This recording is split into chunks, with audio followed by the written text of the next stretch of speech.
What's up guys, this is Cher talking, welcome back to my channel, and in today's video I'll be talking about news from us in SaGa Universe, and the day finally arrived, a day where we can skip banners without feeling FOMO.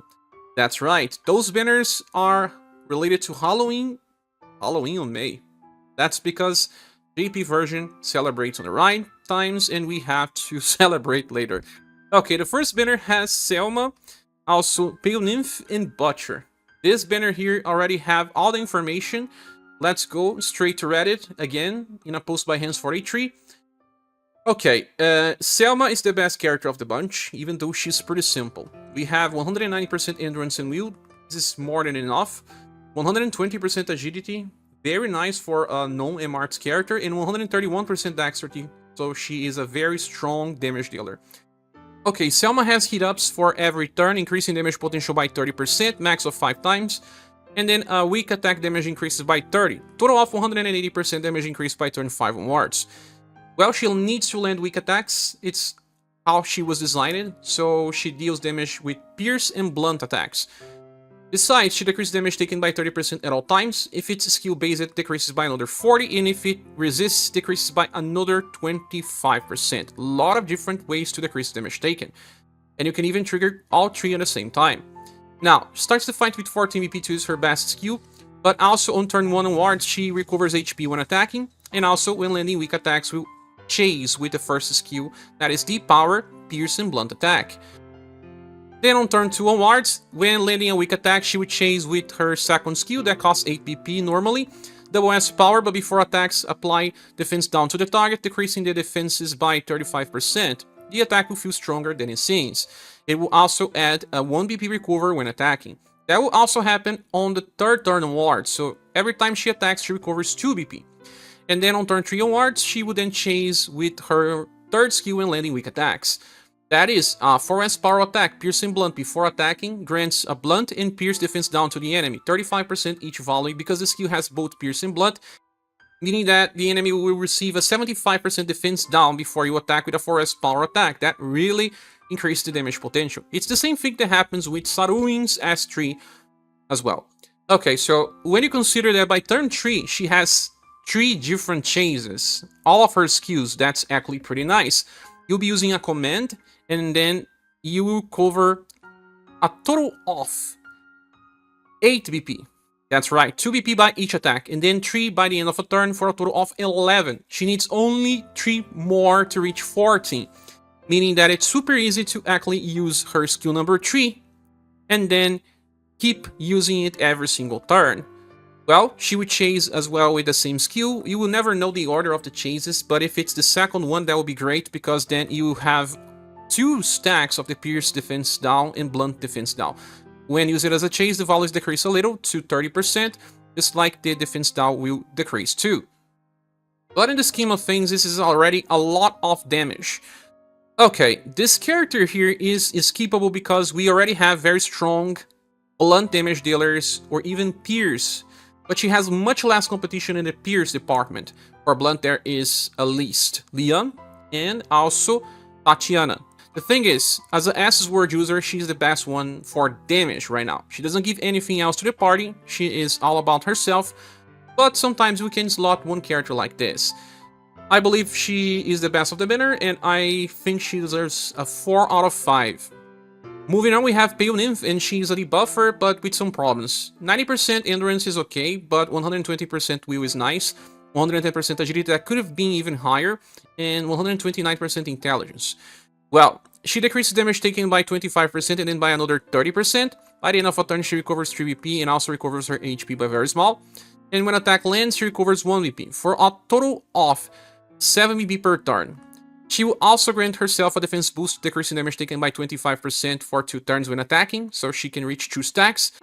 When using a single target attack, she will then debuff the enemy intelligence and agility by 5%, and then grant a biting of thorn of 5 times to the target.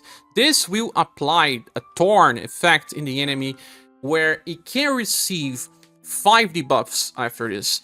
For example, if you have Leon attacking right after her, Leon with each hit, each bullet, will allow 5% debuff to both intelligence and agility. So she does not work by herself. She needs help of other characters in order to debuff more. Okay, but if she's using an AoE attack, she would then debuff SGR and Dexterity by 5% and then apply the same type of Thorn, but this time for SGR and Dexterity. Okay, if you use a character that attacks multiple times, then it will allow her to apply. Okay, then she needs to choose well the skills against the enemy. The second one is wind-based, but it's just shadow damage, and when the attack lands, grants morale down medium, decreasing the damage on the source by 25% for 3 turns, and then will clear the enemy intelligence and agility buff. And then it will debuff 5%, and then also apply this Biting of Thorn, and will allow you to debuff another 25% by attacking the enemy 5 times. Okay, there is a problem with this. This skill is not fast, and because it's not fast, it means that if you have fast attackers in your party, they will attack before she applies these effects. And, okay, eventually you'll be able to stack more of this Biting of Thorn, and then eventually you will be attacking the next turn, and you still have this Biting of Thorns applied, and you will still be debuffing. But it is a little strange. Depends on the cards that you're using, the speed of them and all. At least the third skill is AoE. This one is fast, it's not saying here, but it's fast. And then grants Biting of Bandage for 5 turns, and then clears the enemy intelligence and dexterity. Okay, so it actually grants a total of 10 Biting of Bandage. Why? Because you have 5 from this and another 5 from that. And you'll be debuffing 5% because of the AoE attack already. You actually can reach as much as 55% dexterity and SDR debuff. Sadly, this combination is not really the best one. Intelligence and SDR debuff usually covers more ground. And that is something that the newest Oculus can do. And she allows also everyone to debuff and can be a very good debuff for herself without relying on everyone attacking. But if you need those 2 status to be debuffed, awesome. Now, she still has an AoE attack from her past style that applies 7 stacks of the Biting of Thorn. So you'll be able to debuff 7 times Intelligence and Agility and up to 6 times the SGR and Dexterity. So that's a much better combination, right? But when you think about people like James that can already debuff 45% SGR and 30% Intelligence with ease, well, I don't know if this is so useful because you still need to think about the squad composition and which characters will be attacking after Pale Nymph. At least the Inheritance attack is a fast skill, meaning that it will be easier to follow up. Still, I don't think she's very important or even that great. A 3.5 is more than enough. Moving on, we have Butcher, and this guy here has 129% STR, 120% Endurance, and 99% Will. With Agility being on 104%, that's okay. Then attack damage increases by 40%, and then reduces damage taken by 30. Then he grants himself a hit up that increases damage potential for the whole fight by 25 times for a total of 100. Turn ends, gets 2 BP. Now we have a total of 130%. Now, on turn begins, he grants this passive, Marauder. When he attacks up to 2 times, he will apply the enemy a defense down, that will decrease their defenses by 10%, and also this attack boost that will increase the damage for the whole party by 15%, lasts for 2 turns. If he is fast enough, he can achieve up to 30% damage increase for everyone. When attack lands, activates double swipe 2 times. That is a skill that hits 2 times with C power and tries to debuff the endurance of the enemy. 2 times with C power using a triple S weapon equals a triple S power attack. So you can say that he gets usually 2 chases of triple S power while also applying defense down to the enemy and giving attack boost to everyone that can stack to up to 30%. Going forward, we have a single target attack that uses 1 VP that recovers his own HP by around 300 and then gives himself a guard up, decreasing damage taken by 12% for 2 turns. This is really not that great. The second one is a support skill that grants defense drop, decreasing the defense permanently of the enemy by 15%. It is single target, I guess. Then it applies a hit up that will increase damage potential of everyone by another 15% for the whole fight. Then the third skill is single target slash and shadow before attacking grants the enemy a defense down that decreases their defenses by 35% just for that turn. And then an attack boost to self that will increase his damage potential by up to 20%. Okay, so you are increasing your damage potential, decreasing the defense of the enemy, you'll be decreasing more, and the attack boost will also improve your chase damage.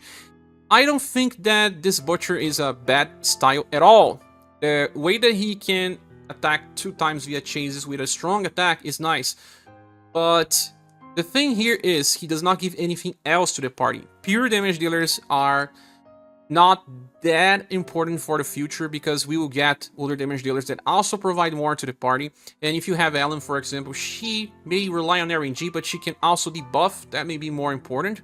While Butcher is more about decreasing the defense of the enemy. The damage will be similar though. I believe that Butcher is now much better than Tombola, for example, but none of them are pretty great. Just damage and that's it. Moving forward and thinking about the future, I believe that he only deserves a 3 out of 5. Well, to say, I don't think this banner is worth summoning for, unless you are a fan of the characters. The best character is still Selma, because a character that can chase with 3 different attacks is insane, and even then she has 11 BP while also having very good defenses. One of the best pure damage dealers right now because it has 2 damage types. Nymph is too hard to use and justify and will be better with Inheritance, and I don't think many people have, while Butcher is just about doing damage and nothing else. So, not what we need moving forward. I believe this banner is easily skippable and will receive just a bronze award, and that's it. I suggest skipping and waiting because anniversary is coming. We may have another anniversary Eve banner, but then after that, I believe we'll get very good banners and we can wait for those. Since we got lots of good banners and not many gems, if you want, you can pull for the cards that you are still chasing, or just save. But that's my opinion. What is your say here in the comment section? Thank you so much for watching. Please subscribe if you haven't, and I see you soon on the next video or live stream. Goodbye.